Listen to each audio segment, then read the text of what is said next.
자, 쇼미더 민심 코너 시작하겠습니다. 한 주 동안의 민심이 어떻게 나오고 있는지 배종찬 소장 그리고 이승형 뉴스마트 본부장 모시겠습니다. 두 분 어서 오세요. 안녕하십니까. 여러분, 제가 여러분들한테 질문이 있습니다. 네. 어제 개각 명단 보셨지 않습니까? 총평을 좀 해주시죠. 우선 배 소장님 어떠셨습니까? 뭐 두 글자로 이야기하면은 대결인 거죠. 대결. 네네. 짧게 말씀드리면 이제 통일부 장관도 그렇고 국민권익위원장도 그렇고 하나는 이제 남북 관계고 또 하나는 이제 국민권익위원회 성격이 무엇이냐라는 것인데 네. 뭐 부패 뭐 이런 쪽이니까 사정 기능을 더 강화하겠다 이런 의미 또 검사 출신이기도 하고 그런 거 보면은 윤석열 대통령의 인사 방향 앞으로의 국정 운영 방향을 분명히 했다. 뭐 협치나 이런 쪽보다는 가고자 했던 그 길을 그냥 계속 가겠다. 이렇게 봐야 되겠죠. 뭐 그렇죠. 하나만 다른 게 이제 장미란 교수인데 이거는 이제 여러 가지 인사 중에서 뭔가 좀 파격적인 걸 하나 이제 구성을 안 할 수는 없는 상황이었기 때문에 장미란 교수를 이제 이 차관으로 이제 포함시키는 네. 그런 뭐 인사 차원이었다고 봐야 되겠죠. 네, 우리 본부장님 지금 저는 이 개각 명단 보고 깜짝 놀랐습니다. 해도 너무한 거 아니냐 이런 소리가 안 나올 수가 없는 상황이거든요. 뭐 네. 원래 그 자리에 가면 안 되는 분들만 골라서 이렇게 기가 막히게 앉히는 그런 또 제주 재능이라 할까? 그 비서관 5명 갔잖아요. 어떻게 대통령 비서관들 5명이나 그걸 이게 보통 아니 그 정권 말기쯤에 국정에 아무래도 공무원들이 복지부동하니까 그렇게 하는 경우는 있는데 이렇게 5명을 대거한 것은 내년 총선 앞두고 행정부를 좀 장악을 하겠다. 지금 공무원들이 솔직히 많이 안 움직여요. 얘기 들어보면 네, 안 움직인다고 왜냐하면 하더라고요. 뭐만 했다면 나중에 직무유기 뭐 지금 그렇게 하고 있잖아요. 그러니까 뭐 결정 책임질 일들을 안 하려고 하니까 차관 정치를 통해서 한다. 뭐 이렇게 봐야죠. 근데 솔직히 저는 제가 만약에 그 부처의 공무원이라면 엄청 기분 나쁠 것 같아요. 차관은 그 부처에서 처음부터 뼈를 묻고 올라간 실무진들의 최고 정점인 그런 자리예요. 그렇죠. 그래서 장관하고는 또 다르거든요. 장관은 그냥 어공으로 사실은 들어가는 거지만 차관은 늘공으로서 본인의 프라이드가 있고 본인이 그동안 해왔던 것에 전문가라고 하는 이 정말 실무적으로 꼭 필요한 능력을 갖춘 사람만이 된다는 그런 게 있었어요, 그동안에. 근데 이번에 들어간 차관들이 그런 전문성은커녕 무슨 정말 하다못해 무슨 구구 보수 유튜브를 운영하던 그런 말도 안 되는 소리 하던 그런 사람들까지 다 들어가니까 이게 도대체 뭐냐, 우리를 뭘로 보냐 이런 생각 안 할 수가 없을 것 같아요. 그러니까 그 대통령 인식이 그대로 그 인사에 투영이 된 거예요. 엊그제 그 반국가 세력 발언 있지 않습니까? 네, 반국가 세력 발언. 그거하고 일맥상통한 거죠. 그러니까 진짜 지금 큰일이 났다. 네. 파시즘, 구구 파시즘이 파시즘의 그림자가 대한민국을 서서히 덮고 있다. 진짜 저는 우려하고 있습니다. 진짜 대통령의 발언도 좀 충격이고 그에 연결해서 나온 개각 명단도 충격이고 도대체 국민 얘기는 한 마디를 안 듣는 것 같다. 이게 민심에 반영이 될 것 같은데요. 그러니까 이제 민심에는 뭐 긍정적이지 쉽지 않은 그런 요소들이 곳곳에 있죠. 네. 근데 이제 저는 지금 이제 임기 2년 차에 윤석열 대통령 국정 운영을 보면서 방향을 분명히 정한 것 같아요. 그러니까 이제 우리가 계획했던 일종의 개혁 대상은 야당이고, 그 다음에 전 정권이고, 그 다음에 북한이고, 그 다음에 일부 이제 중국이고, 네. 이 성격대로 가는 거죠. 여기에 대해서 여러 전문가들의 지적이 나오더라도 그건 지적일 뿐이고 우리는 우리가 가야 될 길을 그냥 가겠다. 네. 이 성격을 뭐 분명히 했다 이렇게 봐야 되겠죠. 어쨌든 대통령실이나 일부 얘기 나온 거에 따르면 장관이고 차관이고 인사를 하려고 그랬는데 정말 마음에 드는 사람도 없고 하려는 사람도 없더라. 이런 얘기 나오고 있습니다. 이게 사실 하려는 아니 그렇다고 이렇게 막말하고 가짜 뉴스 생산하는 그런 사람을 안 치고 이게 말이 안 되죠. 네, 본론으로 그렇다고 들어가겠습니다. 해서. 참네요. 자, 쇼미더민심 뉴스토마토 의뢰를 미디어토마토에서 실시한 여론조사로 한 주간의 여론 동향을 살펴보는 그런 시간이죠. 이번 주 윤석열 대통령 국정수행평가 어떻게 나왔는지 추이와 함께 설명을 부탁드리겠습니다. 긍정이 30 8.1%, 네. 부정이 59.3%가 나왔습니다. 부정도 역시 60%에 가깝긴 했군요. 근데 좀 대통령 긍정평가가 생각보다 높아요? 그 저도 왜 올랐을까? 지금 네. 긍정평가 지난주보다 6.4%포인트 그렇게 많이 상승을 올랐어요? 했거든요. 어. 뭐 그동안에 한 거라고는 지난 주말 베트남 갔다 온 거. 네, 네. 프랑스 뭐 대통령 만나고 뭐 그 정도였는데 이걸 뭐 세일즈 외교라고 물론 대대적으로 언론에서 포장을 해주긴 했습니다만 네. 뭔가 이게 이번에 순방 효과라고 하면 이게 뭐가 처음이거든요. 있어요? 네. 근데 뭐 기저 효과라고 해야 되나? 그러니까 분란을 일으키면 떨어지고 좀 잠잠하다 싶으면 오르고 뭐 이런 게 아닌가. 왜냐하면 저희 조사에만 그런 게 아니고 다른 조사에서도 조금 상승을 했더라고요. 네, 뉴스토마토가 여론조사 전문기관인 미디어토마토에 의뢰해서 지난 26일부터 28일까지 사흘 동안 만 18세 이상 전국 성인 남녀 1,052명을 대상으로 실시한 조사였는데요. 표본 오차는 95% 신뢰 수준의 플러스 마이너스 3.0%포인트입니다. 표본조사 완료수는 1,052명이었는데 응답률은 3.3%로 집계가 됐습니다. 자세한 내용은 중앙선거 여론조사 심의위원회 홈페이지에 찾아가시면 되는데 배 소장님 네. 설명 좀 해주세요. 저는 네. 설명이 가능할 것 같습니다. 왜냐하면 일종의 그 디스플레이 이펙트다. 디스플레이 벨트요? 왜냐하면은 이제 윤석열 대통령이 전광판 안 보고 간다 그러지만 참모진들은 지금 보면은 대통령실에 있는 사람들이 대거 이제 차관으로 가거든요. 그 이야기는 뭐냐면 대통령실에서는 이미 지지율 관리에 들어갔다. 네. 그러니까 디스플레이 이펙트는 뭘 보여주느냐에 따라서 이제 자극을 받는 거죠. 왜냐하면은 국내는 이제 정쟁이니까 진영 간 대결 구도가 있지만 결국 중도층이나 조금 느슨한 지지층들을 어떻게 빨아들이냐가 중요한데 최근에 보면은 뭐 한 베트남 정상회담, 세일즈 외교. 그러니까 20대 또 40대가 좀 지지율이 올랐어요. 그럼 보면 이들이 대체적으로 어떠냐면 뭐 주식 투자를 한다든지 이런 데 관심이 많은데 그런 요소들로 구성이 돼 있어요. 그게 이른바 이제 디스플레이 이펙트라는데 네. 일본의 기시다 후미오 총리도 지지율 올릴 때 이 방법을 많이 썼거든요. 그러니까 이제 프랑스 같은 데 갔을 때도 프랑스 가면은 엑스포인데 어떤 내용이 또 주로 나오냐 하면 반도체, 그다음에 2차 전지, 그다음에 디스플레이 이야기가 나와요. 이거 우리가 투자한다. 그다음에 방산, 우정, 전형적인 주식 시장의 주도주 관련이에요. 그러니까 베트남도 마찬가지고. 그러니까 그런 내용들이 방송에서 굉장히 많이 이게 노출이 됩니다. 그러다 보면은 지금 지지층들은 지지층대로 또 많이 올라갔거든요. 60대 이상 우리 미디어 토마토 조사를 보면. 네. 그러니까 11% 올랐어요. 예. 대거 올라갔어요. 지지층에서 그렇죠. 그러니까 이제 윤석열 대통령이 이른바 개혁 대상으로 해서 네. 지난 정부가 반국가 세력에서 때리면 그건 이제 지지층들 하면서 디스플레이 이펙트로 이제 경제나 외교 이렇게 해서 더 올라가는 그런 현상이 나오는 것이죠. 네, 그러면은 본부장님이 연령별로 좀 구체적인 수치를 언급해가면서 좀 설명을 좀 해주세요. 지금 그 좀 전에 말씀드렸다시피 60세 이상에서 뚜렷하게 좀 상승이 있었어요. 11%가 넘게 올랐네요. 11%가 지난주에 41.6%였는데 네. 52.6%가 됐고요. 전반적으로 30대만 제외하고는 20대, 40대, 50대가 다 올랐습니다. 아니, 40대도 9.3%. 9.3%가 올랐어요? 우와. 올랐어요. 자, 부정평가는 어떻습니까, 그러면? 부정평가는 또 30대만 제외하고는 또 내렸습니다. 그거 비슷해요. 30대는 긍정평가에서 내리고 네, 부정평가에서는 오르고. 근데 이거 좀, 이거 해석이 좀 어려운데요. 연령별 긍정평가. 20대는 4% 오르고, 40대는 9.3% 오르고, 50대는 4.4% 오르고, 60대 이상은 11%가 올랐는데, 부정평가는 또 쭈르륵 내려가고 있단 말이죠. 무슨 부정평가 부정평가 내려오고 내려와야죠. 내려야죠. 긍정평가 굉장히 올라갔습니다.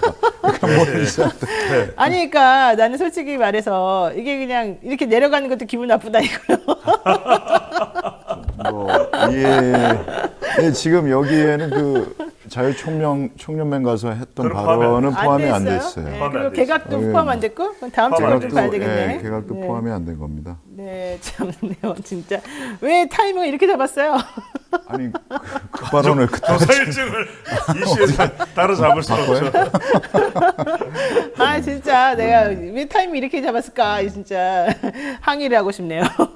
자 지금 후쿠시마 오염수 방류 이슈와 함께 수능 논란 부정 이슈가 엄청나게 많은데도 이렇게 상승한 것 중에 하나가 이렇게 해석하는 분들이 있더라고요. 사람들이 지쳤습니다. 아무리 말을 해도 소용이 없는 걸 깨닫고 이 부정적인 생각 가지거나 화난 사람들은 아예 여기에 그냥 쳐다도 안 보려고 하는 게 있습니다. 이런 얘기도 있어요. 그것보다는 제가 먼저 분석드리고 아마 본부장님 보태실 것 같은데 네. 제가 한 지난 3주간 4주간 대부분의 조사를 모아서 분석을 해봤더니 핵심 지지층은 거의 안 변해요. 이게 지금 프레임에 갇혀 있는 겁니다. 프레임에? 그러니까 이제 지금 윤석열 정부도 대응 논리가 후쿠시마가 나오면 네. 이거 이제 괴담이다. 과학적인 게 필요하다. 정부가 일일 브리핑을 하지 않습니까? 그러니까 정부가 방류하는 것에 대해서 찬성한 적 없다. 이제 이렇게 진영 간 나눠지게 됩니다. 근데 중간지대가 그러면 움직여야 되는데 중간지대가 간망이에요. 그래서 많은 우리 시청자분들이 생각할 때 토마토 시청자분들이 생각할 때는 아니 후쿠시마 오염수도 그렇게 방류에 대해서 반대 여론이 높고 수능에 대해서도 이거 잘못했다는 여론이 높은데 대통령 지지율은 올라가고 왜 이게 안 변하냐 그러는데 진영 간 딱 프레임이 돼 있는 상태에서 중간지대가 안 움직여요. 제가 딱 보니까 한 지난 3주 정도 비교를 해보니까 네. 지금 프레임화 돼 있는 것이 이런 대형 이슈가 진영 간으로 나눠지면서 잘 영향을 파고 들어가고 있지는 않다. 이렇게. 타짜님께서 이러네요. 이게 왜 그러냐면 나라는 어쨌든 안 망할 거라고 하는 기본적인 믿음이 있는 데다가 국민들이 너무 피곤해가지고 일단 여기에서 조금 벗어나고 싶다 이런 생각을 많이 하는 것 있겠죠. 같다. 예. 이런 얘기했습니다. 그런 게 정말 있는 것 같아요. 10번 못하다가 한번 한번 잘하면 너무 잘한 것 그게 같아. 그게 확 보이고. 여긴 잘한 게 아니라 실수를 안 하면 그렇죠. 어, 그런 것 같아요. 저는 그래요. 진짜 그게 있다고 봅니다. 그 핵심 지지층 플러스 그 알파가라는 게 그렇게 해서 움직이는 게 아닌가. 그거는 현실적으로 의미가 있는 거예요. 나중에 실제 뭐 투표장에 가거나 이런 거랑은 연결 안 되는 거 아니에요? 그건 봐야죠. 봐야 됩니까? 뭐 짧게 쉽게 예단할 수는 예, 없습니다. 짧게 말씀드리면은 네. 굉장히 지금 윤석열 정부하고 비슷한 미국의 정부 형태가 아들 부시 때예요. 뭐라고요? 아들 부시 때라고요. 아들 부시. 그러니까 아들 부시가 부시 대통령. 예, 이제 네. 중동의 세력들하고는 완전히 이제 이 선을 긋고 근데 아버지 부시 때나 레이건 대통령 때의 인사들을 대거 등용합니다. 그러니까 아버지 부시 때나 그보다는 이제 레이건 때 사람들을 많이 데려오거든요. 그러니까 대부분의 이제 럼스펠트도 그렇고 다 레이건 때 사람이에요. 그래요? 예, 그러니까 지금도 보면은 상당히 많은 사람들 김영호 지금 통일부 그렇죠. 장관 네. 지명자도 그렇고 다 이전 MB 정부 때 인사들이 많거든요. 그게 거의 판박이에요. 아이고 참네요. 정당 지지도 보겠습니다. 네, 사실 저도 여론조사 전화 전 많이 받았는데 지난주에 다 끊어버렸어요. 정당 지지도 말씀해 주세요. 국민의힘이 36.8%, 더불어민주당이 44.6%, 정의당이 3.0% 나왔고요. 네. 이것도 지난주하고 비교하면 국민의힘이 5.3%포인트 상승했고. 그랬네요. 예. 국민의힘이 31.5%에서 36.8%로 네. 민주당은 많이 떨어졌네요. 5% 정도. 그만큼 또 떨어졌고. 정의당도 0.4% 정도 떨어져 있네요. 오차 범위 내라서. 그렇군요. 자, 이건 왜 그런 겁니까 그러면? 저는 뭐 국민의힘이 국민의힘 그 회 먹방 하지 않았어요? 먹방 때문이라고요? 이게 그런 참네요. 게 있다니까요. 이렇게 네. 괴담이다. 네. 야당에서 저렇게 하는 건 괴담이다라고 하고 왜 그렇게 말도 안 되는 얘기해서 그 어민들 괴롭히냐는 식의 프레임. 그게 어느 정도는 먹히지 않았나라는 생각도 듭니다. 그래요? 예.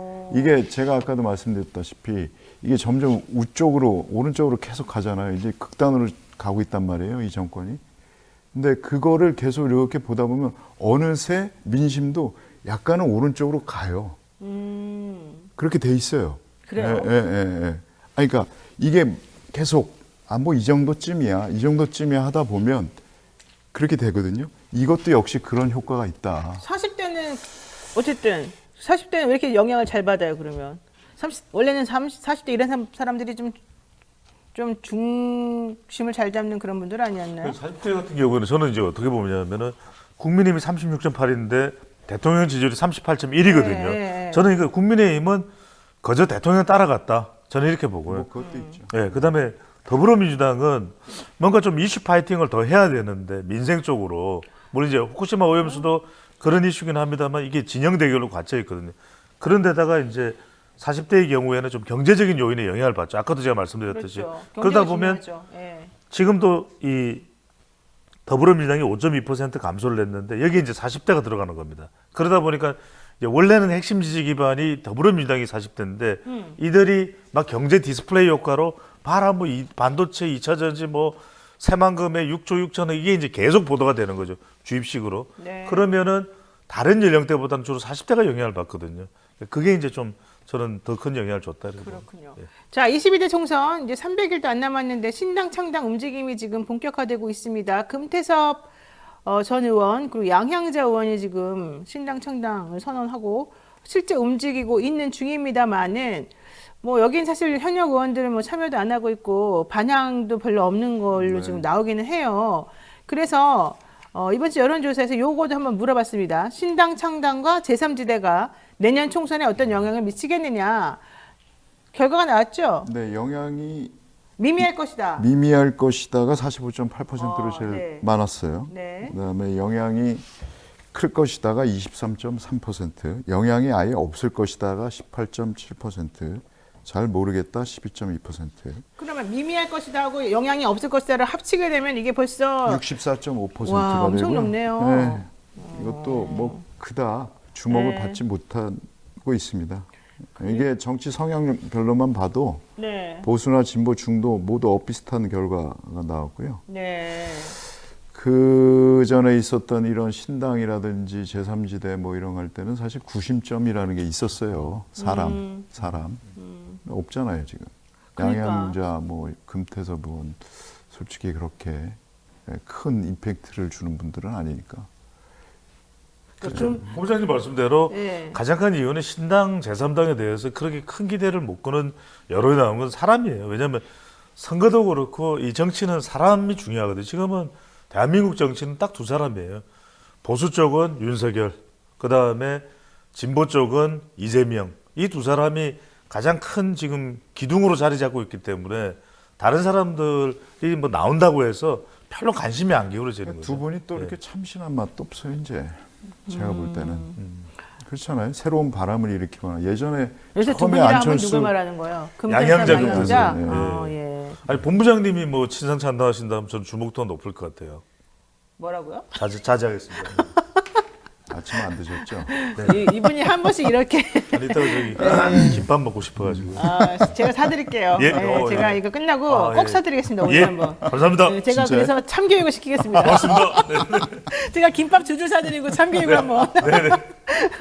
여러분 다음 주에 배종찬 수상이 바뀔지도 모릅니다. 한번 기다려 봅시다. 자, 이 얘기 여쭤볼게요. 이낙연 전 민주당 대표가 1년 만에 귀국을 했는데 이게 어떤 영향을 미칠지에 대해서 말들이 참 많습니다. 예.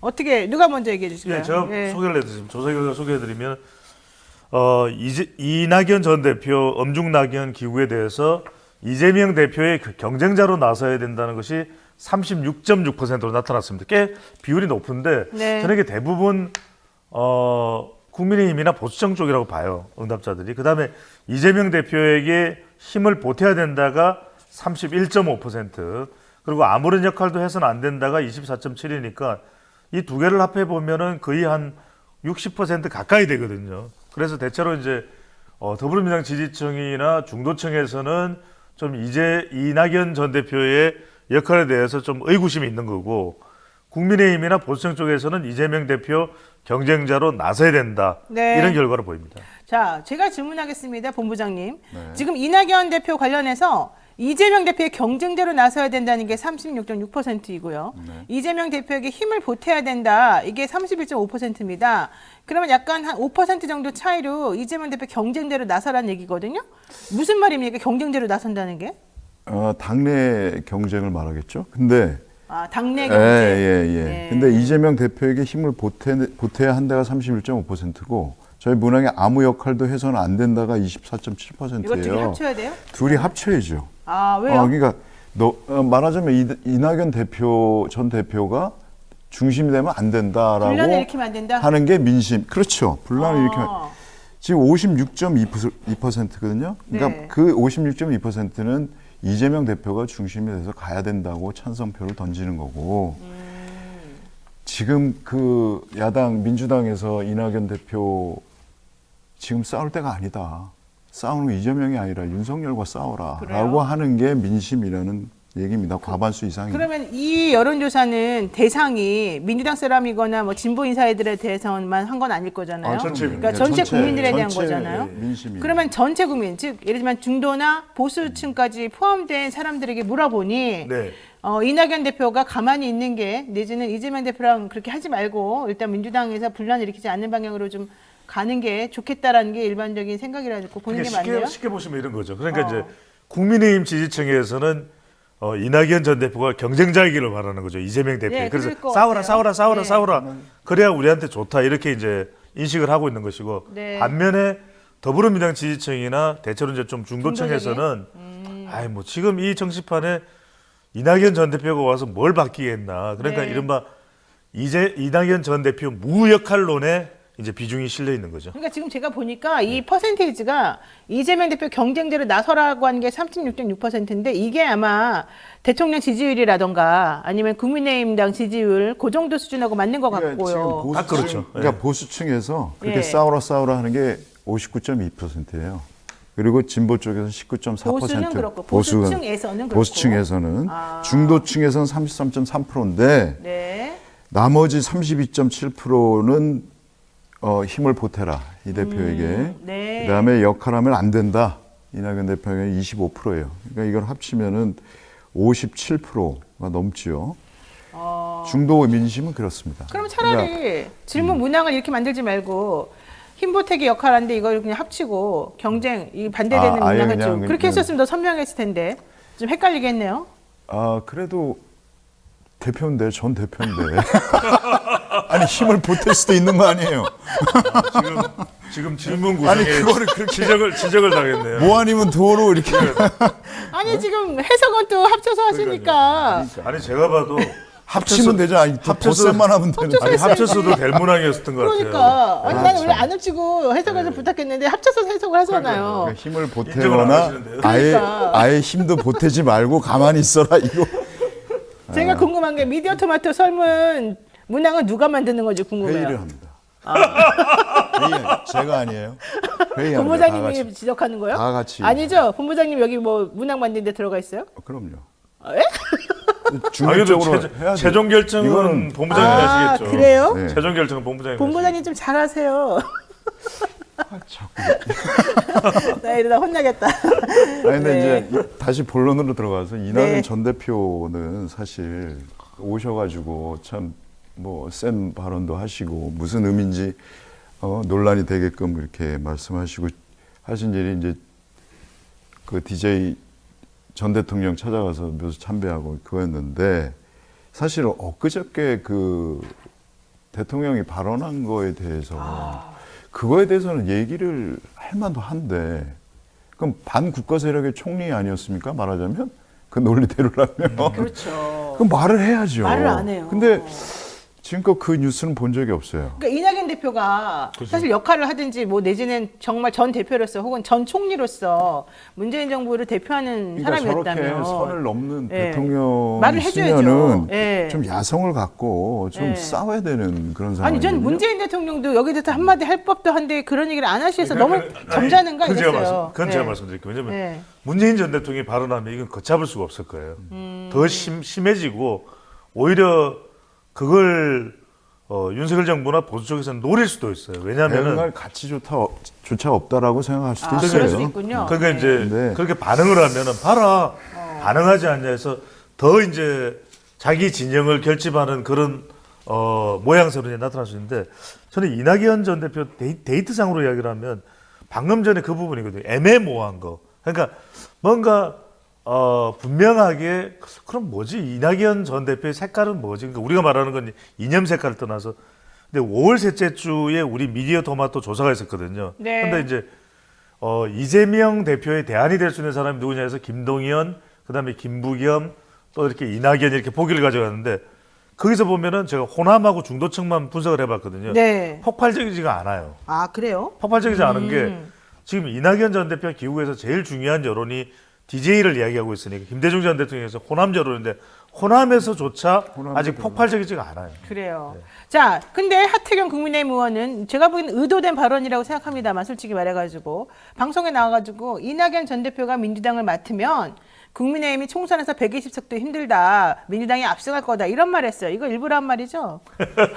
아니 170석 하라고.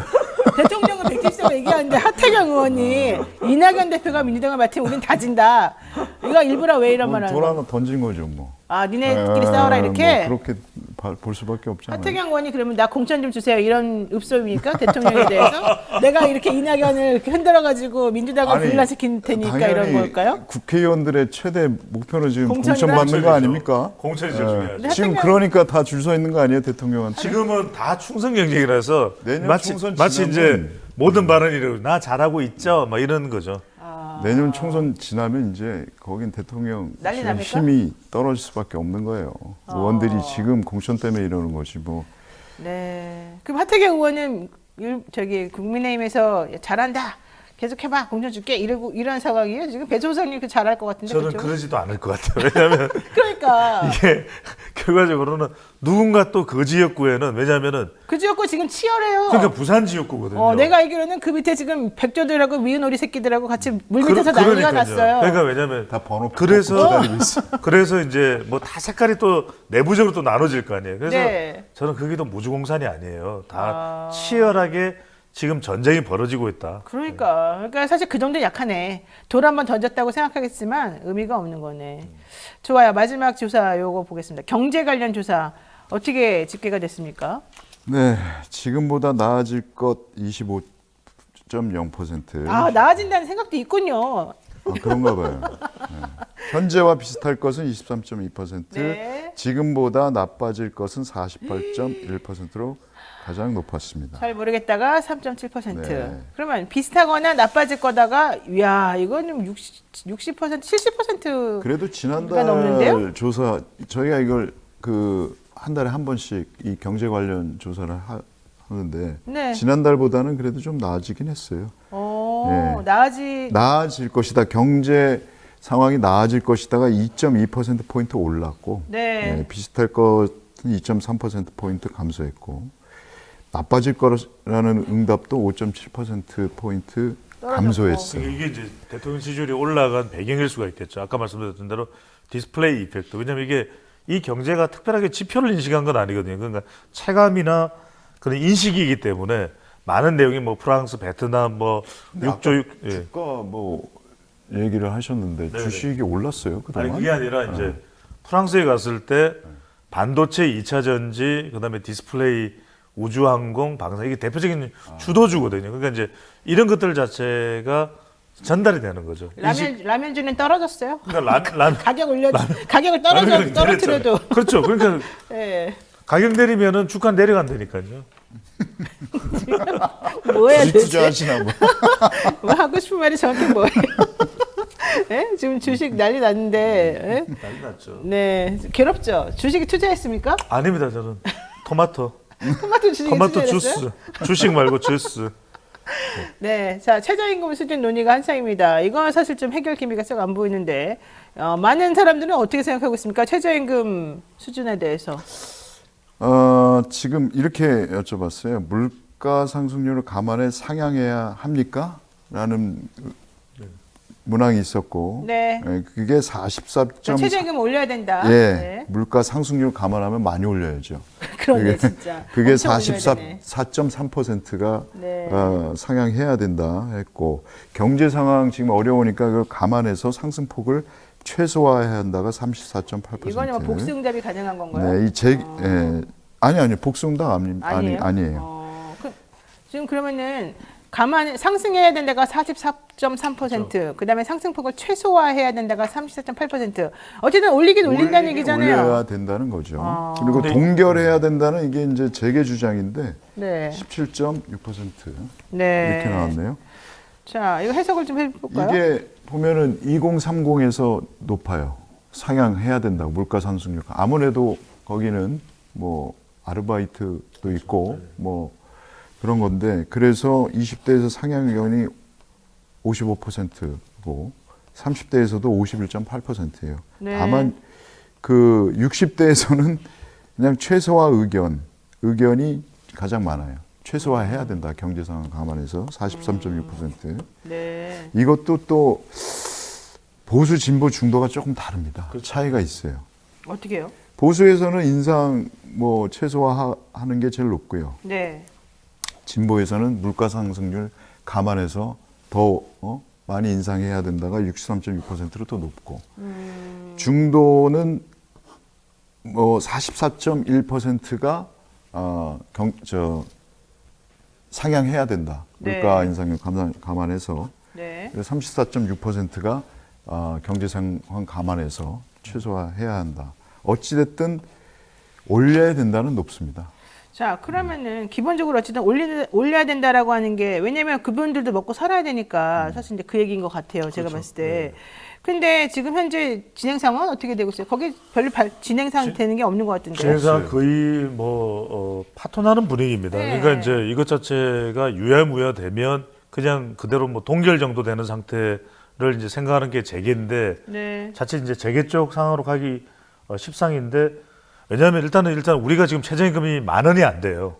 최저임금이 10,000원이 안 됩니다. 그러면은 여기에 동결해야 된다라는 게 어떤 전제가 붙냐면 경제 사정이 어려우니 그러면 동결해야 된다. 그런데 경제 사정이 어려운데 왜 최저임금만 이렇게 적용을 받아야 되는 거죠? 다른 데는 또 물가 인상되는 거는 올라가는 데가 있거든요. 그래서 이제 어저께 발표된 그 올해 4월 근로자 1인당 실질 임금을 말씀을 드리면 1인당 실질 임금이 334만 4천 원인데 전년 동월보다 1년 전보다 6천 원이 감소했어요. 실질 임금입니다. 실질 임금. 반면 그 소비자 물가 지수 4월 소비자 물가 지수는 네. 전년 동월보다 3.7%가 올랐거든요. 그러니까 물가 오르면 당연히 실질 임금은 뭐 그렇죠. 떨어질 수밖에 없는 상황이니까. 가처분 소득은 더 줄어드는 거죠. 그렇죠. 예.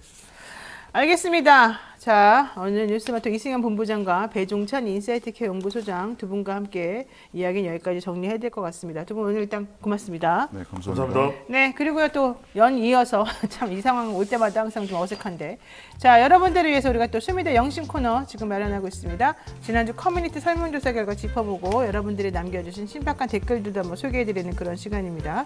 계속해서 배 소장 그리고 이승현 본부장과 함께 이야기 나누겠습니다. 뭐 저희 이 쇼미더 영심에서 나오는 여론조사는 절대 신뢰하시면 안 됩니다. 네, 그냥 재미를 들어주시면 되겠습니다. 이번 커뮤니티 설문조사 주제는 2개로 했었습니다. 이런 내용이었죠. 대통령이 킬러 문항 수능 출제 배제 발언을 했는데 이것을 두고 입시제도가 논란이 되고 있습니다. 그렇다면 입시제도 혼란의 근본적인 원인과 책임은 누구에게 있을까요? 그리고 가장 큰 피해자 누구일까요? 이런 질문이었거든요. 네. 자, 결과를 소개를 해주시죠. 누가 소개해 주시겠습니까? 정부와 정책 당국의 무능이다라고 아. 답한 분이 80% 그러니까 제일 혼란의 높아요. 근본이 네네. 네, 정부와 정책 당국의 무능 때문이다. 그다음에 그리고요? 두 번째가 15%인데 학벌 중시 사회 풍조. 네. 그다음에 비정상적인 공교육이 3%, 사교육 시장의 과열이 2%. 네. 기타 뭐 이렇게 나왔네요. 자, 두 분은 솔직히 좋은 학교 나오시고 사회적으로도 안정적인 직업을 갖고 계시는데 이 상황 어떻게 보세요? 사회적으로 뭐 안정적이지는 않습니다. 좋은 학교 나온 건 맞고. 이 좋은 학벌 중시 학교죠. 사회 너무 싫어요, 나는. 예. 그러니까 가장 핵심은 이거죠. 뭐 다른 거 다 떠나서 왜 이 시점에 수능을 한 150여일 앞두고 5개월여 앞두고 정부가 또 대통령이 이조 교육부 장관 이걸 왜 끄집어 나왔냐. 그리고 이제 뭐 세무조사도 하고 이게 다 어수선하고 혼란 혼선이죠. 이게 제일 크죠. 네. 그래서 그 책임은 누구에게 있냐. 결과적으로는 정부와 정책 당국의 무능의 책임이 있다. 이렇게 인식을 하는 거죠. 그렇군요.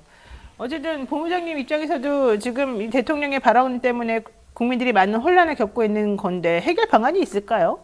해결 방안이 있냐고요? 예. 사교육 경감 말씀하시는 거예요? 아니면 어떤 대통령이 저렇게 말 안 하도록 하는 해결 방안이 있냐고 물으시는 거예요? 제가 설마 두 번째 질문하겠습니까? 지금 이 아니 상황에서. 모든 전문가라고 다 모든 방면의 전문가라고 저렇게 하고 누가 말려요 그거를? 그러니까 혼란은 막을 수가 없어요. 그건 안 된다. 그건 예. 제 문제는 그러면은 이 혼란이나 이런 입시제도나 이런 부분 관련해 가지고는 어떤 방법을 써야 됩니까? 저도 교육 전문가 아니라서 함부로 얘기 안 하겠습니다. 아니 근데 관련된 내용은 예. 다 사실 어느 정도는 나와 있어요. 그래요. 근데 이제 실제 그게 이론과 실체는 또 다른 거 아니겠습니까? 네. 사교육이라는 게 굉장히 이해관계가 다 걸려 있고 또 이걸 뭐 단기간에 뭐 1년 내에 사교육을 때려잡을 수 있다. 그건 불가능한 일이겠죠. 그렇죠. 그렇다면 네. 어떻게 전환하고 또 제도를 또 상생적으로 바꿔나갈 수 있는 거 이건 시간이 또 많이 걸릴 수밖에 없습니다. 또 협의도 해야 되고 이걸 뭐 이제 학원들을 국세청에서 세무조사했다. 상당히 이제 후들거리겠죠. 이제는 네. 강남 학원가가 아유 그냥 우리 문 닫아버릴까 이거 정말 그러다가 또 우리 세무조사 당하는 거 아니야 이렇게 생각할 수 있지만 그런다고 없어질까요? 저는 안 없어진다고 봐요. 그러니까요. 예, 그것 오히려 때문에 말하는 거예요. 학원 강사들을 네. 학원에 출근 못하게 하면 인터넷 강의 못하게 하면 다 개인적으로 침투해 들어갈 거예요. 아 우리 돈 많으니까 우리 집에 와서 가르쳐 주세요. 그러면 어머, 진짜 그래요? 그러면 더 큰일이네. 아니 그럴 수 있는 거 아니겠습니까? 왜냐면 그게 풍선 효과예요. 뭐 하나 찌르면 여기가 다시 또 부풀어오르고 그렇잖아요. 그럴 수밖에 이번에 없겠네. 뭐 킬러 문항 없앤다고 그러면 나머지 중난도 고난도 문제들 또 하는 그것만 올라오겠죠. 또 집중하는 또 입시학원들이 있을 거고 다 그런 겁니다. 사교육 시장이 어떻게 없어져요? 그래요, 맞아요. 그러니까 우리나라 그러니까 성공하는 사람들의 성공 방식 이런 것들이 성공 방정식 이런 것들이 바뀌지 않는 한은 해결될 맞죠. 수가 없겠군요. 아니, 예전에 싹 바꿔야죠. 전두환 네. 시절 때 과외 전면 과외 금지했잖아요. 네. 저 대학생 때도 몰래몰래 가르쳤어요. 돈 몰라고. 네? 다 그래요? 그 사교육 시장이 있는 거예요. 그렇게. 본부장님 말씀대로 저는 네. 이걸 학원을 바꾼다고 될까요? 저는 우리 인식과 우리 사회의 이 풍토를 바꿔야죠. 왜냐하면은 저는 뭐 몇몇 대학 이렇게 해서 서열 세우기식이 아니라 정말 전국에 있는 어느 대학을 아니 서울 학생들도 지방에 있는 내가 원하는 대학이 있을 수도 있잖아요. 그럼요. 근데 그게 아니라 지금은 공부해서 전부 다 애들 그냥 교실에 때려 넣어서 어떻게든 얘들을 무슨 우수 대학에 줄 세워서 다 보내자 이 식이에요. 학원도 마찬가지. 저는 그게 아니라 그냥 전국에 있는 200여 개 대학에 그냥 다들 원하는 대학 가. 좋은 대학이 아니라 우리 사회는 원하는 대학이 있을 뿐이야. 네. 그러면 무슨 이런 일이 일어나겠어요? 맞아요. 학교에서 열심히 해서 네. 학교에서 열심히 한 그 성적대로 자기가 원하는 대학 아니 전라남도 보성에 갔는데도 내가 원하는 대학 거기서 졸업해서 행복하게 또 부산에 가서 직장 얻고 이게 맞는 거지. 전부 다 서울로 다 때려 넣어서 이걸 바꿔야지 학원들을 강남에 있는 학원을 때려잡는다고 사교육이 잡힐까요? 어린 근데 밥버릇도 이제 없는 소리죠. 만약에 대통령이 그렇게 말씀을 킬러 문항 이런 얘기 하지 말고 그냥 사교육을. 네. 그러니까 요즘 솔직히 뭐 개천에서 욕난다 이게 거의 힘든 불가능해졌죠. 세상이 돼버렸잖아요. 예. 부모의 경제력이 아이의 그걸 좌우한다. 그럼요. 이런 세상이 돼버렸잖아요. 그거에 대해서 어떻게 할 것인가 우리 고민해 봅시다. 맞습니다. 그러니까 차라리 그랬으면 그랬으면 차라리 그럽시다 훌륭하다 하고 그랬을 텐데. 예. 그렇게 어젠다 던지고 다 논의해보고 했으면 좋았을 텐데 그게 아니고 갑자기 문제를 갖고 그렇게 하니까 참 그러니까 맞습니다. 이게 안 바뀌는 게 네. 그렇게 이야기하면서 인사는 또 다 서울대야. 그러면은 그걸 바라보는 국민이랑 학생들은 어떻게 했어요? 내가 출세해서 로스쿨 가서 검사 되고 이래야 정부에 한 자리 하지 이런 생각하면 또 부모들은 야 나는 이렇게 살아도 너는 검사 돼서 로스쿨 가서 한 자리 해야 될 거 아니야. 그럼 애한테 그냥 집중하는 겁니다. 집 두 채 팔아서라도 너 밀어줄게. 미국에 있는 로스쿨도 나와서 김현장 들어가. 그게 바뀌지 않는 이상 대한민국 안 변해요. 네, 사실 전두환 때 과외 금지시키고 나니까 몰래바이트가 성행해가지고 우리 위험수당까지 받으면서 현금으로 엄청나게 또 과외비 많이 받았었어요. 본부장님이시잖아요. 저도 과외했었어요. 네. 본인도 마찬가지 아니에요? 자, 두 번째 질문도 있었습니다. 윤석열 대통령이 이른바 킬러 문항 수능 출제 배제 발언으로 입시제를 둘러싼 혼란을 야기했는데 윤 대통령의 발언으로 가장 피해를 입은 당사자가 과연 누구일까요? 자, 질문을 했습니다. 근데 사실 저는 이 대형 입시학원 메가스터디 같은데 압색은 아니지 세무조사 이런 것도 되게 큰 피해라고 생각했습니다만 어쨌든 우리 영친님들은 뭐라고 대답하셨습니까? 네, 이건 제가 답변드릴게요. 네. 아까 이제 저도 빅데이터로 분석을 할 때도 가장 많이 나오는 감성 연관어가 혼란 혼선이거든요. 네. 학부모와 수험생이 가장 큰 피해자다가 그렇죠. 88%로 가장 높았습니다. 입시 혼란이라는 단어가 들어갔고요. 그 다음은 윤 대통령 자신 신뢰 지지율 추락, 아, 공교육과 교육당국 정책 추진의 일관성 상실이 3%, 사교육 시장 일타 강사 악마화 2%. 그러니까 정작 사교육이 피해를 입는다는 거는 2%밖에 안 돼요. 그러구나. 예. 그러니까 야 여기 저는 딴 건 다 그럴 듯한데 윤 대통령 자신이 가장 피해자다? 이거 되게 신박한데요. 신뢰도와 지지율이 추락할 것이다. 이게 7%나 되네요. 이렇게 대답하신 분들이. 예. 그다음에 좀 댓글 설명해 주시죠. 댓글을 보면 저는 이거 참 공감하는데 네. 대통령 본인이 도깨비 방망이를 갖고 있는 도깨비라고 착각하신다. 네, 본인 말 한마디면 모든 게 이루어질 거라는 착각에 빠져 계시네요. 그러네요. 네. 진짜 도깨비 봉화에는 좀 내가 들고 있으면 좋겠네. 누구 좀 콩콩 때리게. 누구요? 네. 안 말합니다. 네. 그다음 거 읽어주세요. 번갈아 가면서 읽어주세요. 예, 사교육의 근본적인 문제점은 사회 전반에 고착된 임금 불평등입니다. 검사, 의사, 버스기사, 또 페인트 공이 먹고 사는데 지장 없는 합리적인 임금을 받는다면 대부분의 부모가 초등학생 때부터 박터지게 사교육 시킬까요? 맞아요. 맞는 말씀이에요. 아, 다행이네. 변호사는 맞습니다. 없네 여기. 아, 이거 안 보이는데, 안 보이는데, 아니 검사하다 변호사 하잖아요 안 지금. 보이는데, 아, 몰라요. 노영희 변호사 적혀 있네요. 자, 그다음에요. 네. 예. 그놈의 시험 잘 치는 종자들 몇 때문에 세상이 이꼴하지 아닌가. 아유, 진짜 시험만 잘 맞습니다. 본다고 이 세상을 행복하게 훌륭하게 사는 게 아닌데. 또 사교육 시장 철퇴를 내리는 거 찬성합니다. 하지만 대책도 없이 사회 혼란만 부추기는 건 너무 바보 같아서 아니라고 봅니다. 맞습니다. 네. 교육부 장관이란 자가 대통령한테 한 수 배우고 있다고 하는데 말 다 한 거지 뭐. 아이고. 경애하는 지도자들인지 네. 소리가 나온 게 이상. 사실 뭐 신기할 뿐. 국민의힘 의원들이 정말 윤비아 청구하는 것도 놀라웠습니다만 네. 이주호 장관 저는 그렇게 두 번이나 장관하신 분이 그렇게 반응할 줄은 내가 진짜 몰랐습니다. 그렇죠. 이조 장관에 대한 비판이 많아요. 비판해도 됩니다. 그분은 네, 제가 봤을 엄청난 때는. 비판이 있어요. 네. 자, 다음 댓글입니다. 교육은 100년치 대계입니다. 인재를 양성하고 선발하며 국가의 미래를 다지는 교육 정책이 즉흥적으로 결정되어서는 안 되는 이유죠. 그렇기 때문에 부실한 교육의 피해 당사자는 결국 국민 모두가 되는 것입니다. 교육은 결코 개인만의 문제가 아닙니다. 이제 이것도 이제 밥상 반찬 수도 정해주고 안 지키면 압수수색 하려나? 할 일 없나 보다. 네. 그 다음에 정말 저는 자, 수사 한 번 하면 전문가가 되는 나라 한심하네요. 네. 헛웃음만 나오네요. 그러네요. 출제위원을 검사들로 뽑아야 압수수색을 안 당한다. 이것도 되게 정말 맞는 예. 말이네. 출제위원들이 요즘 출제는 아무도 안 하려다는 거잖아요. 네네. 무서워가지고. 아니, 출제위원들을 검사들 뽑으면은 잘 검사할 아니 것 같아요. 생각해 보세요. 그 출제위원 갔다가 출제를 했는데 자기가 출제한 문제가 킬러문항이라고 나중에 찍히면 어떡할 그러니까 거예요? 뭐 기준도 없더만 보니까 잘못하면 찍히는 거죠. 그러면은 검사 출신들은 굉장히 이 직역이 학대되네요. 다 할 수 있네요. 만물 검사설입니까? 네.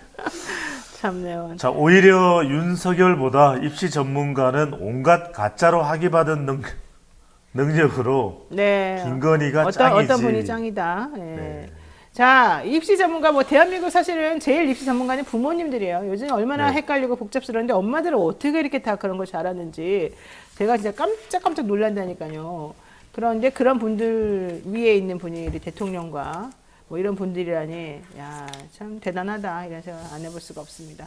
자, 오늘 저희들이 또 준비한 내용은 여기까지인데요. 여러분들 들으시면서 어떤 생각 가지셨는지 궁금합니다. 오늘도 함께해 주신 영친 여러분들께 감사드리고 한마디씩 혹시 뭐 아쉬운 게 있으시면은 아까도 말씀드렸지만 네. 참 나라가 지금 큰일이다. 걱정이다. 뭐 화도 많이 나시고 하는데 네. 이거 참 어떻게 해야 될지 모르겠습니다. 내가 없는 여행님이 저는 자식이 3명인데요. 학원비만 몇백만 원입니다. 맞아요. 자식이 많으면 이렇게 될 수밖에 없는 상황인데 이걸 극복하고 우리 부모님들이 지금 전문가가 되어 있는 이 세상을 또 이렇게 혼란을 만드는 게 참 안타깝네요. 한 말씀 드리고 싶으면 좀 정말 통 컸으면 국민들이 바라는 거 통 컸으면 그리고 만났으면 저는 생각이 다르더라도 만나고 머리를 맞대고 그게 국민을 위해서 국민을 향해서 가는 거 아닌가. 우리 네. 토마토 제가 볼 방송은 때는요. 국민을 위해서 가잖아요. 제가 볼 때는 그냥 분열의 아이콘이 되시려고 하는 것 같아요. 이분이 주어는 없습니다. 네, 주어는 없습니다. 조심해야 됩니다. 네, 이 웃는 것도 누가 대상인지 주어는 없습니다. 이게 중요할 것 같아요. 자, 여러분 오늘 또 같이 함께해 주셔서 너무 감사드리고요. 이번 한 주 동안 너무 고생 많으셨습니다. 주말에 조금 쉬시고 우리 월요일에 또 행복한 모습으로 기운차게 한번 만나봤으면 좋겠습니다.